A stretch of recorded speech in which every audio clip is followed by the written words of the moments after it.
Guest অথবা বাস টার্মিনালে ticket কাউন্টারে একটা রেস্ট হাউস থাকে, যাত্রীরা এসে ওখানে কি নেই, বিশ্রাম নেই।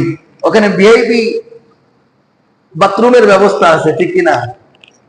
ভিআইপি বাথরুমের ব্যবস্থা আছে না? ওই রুমের ভিতরে কিন্তু এসিও আছে,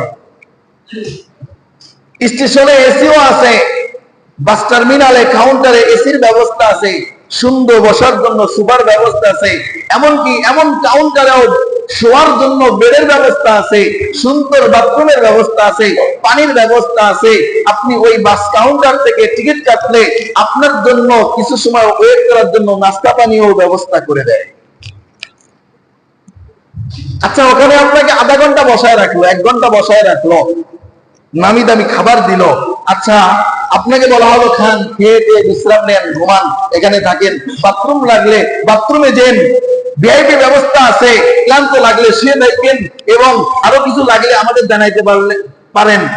আচ্ছা, আপনার কাছে প্রশ্ন, আপনি ওই রেল স্টেশনে ওই ভিআইপি পার্সনে ওই রেস্ট হাউসের ভিতরে অথবা বাস টার্মিনালে ওই আপনার কাউন্টারের ভিতরে ওই এসিওয়ালা রুমটার ভিতরে আপনার যত সময় যাবে তত নিজের ভিতরে বিরক্ত লাগবে নাকি ভালো লাগবে? বুঝেন নাই মনে হয় আমার কথা? স্টেশনে বসে থাকতে বিরক্ত লাগবে না বিরক্ত লাগবে নাকি ভালো লাগবে, শান্তি লাগবে? বিরক্ত লাগবে। কেন? কিছু সময় পরবার ঘড়ি দেখবেন আর শুধু কাউন্টারে বলবেন, কি ব্যাপার, গাড়ি আসে না কেন?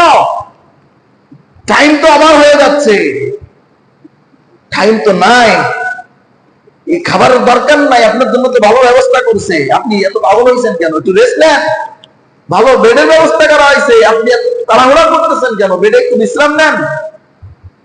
হাজতে চাপ দিলে ব্যবস্থা আছে ভিআইপি, ওখানে হাজত ছাড়েন, সুপার মতো গদি, নরম গদির সুপার ব্যবস্থা করা হয়েছে, এত পাগল হয়েছেন কেন? আচ্ছা দোস্ত, এত কিছু আঞ্জাম করার পরেও, আঞ্জাম দেওয়ার পরেও তোমার আমার ওখানে বসে থাকতে ভালো লাগবে না।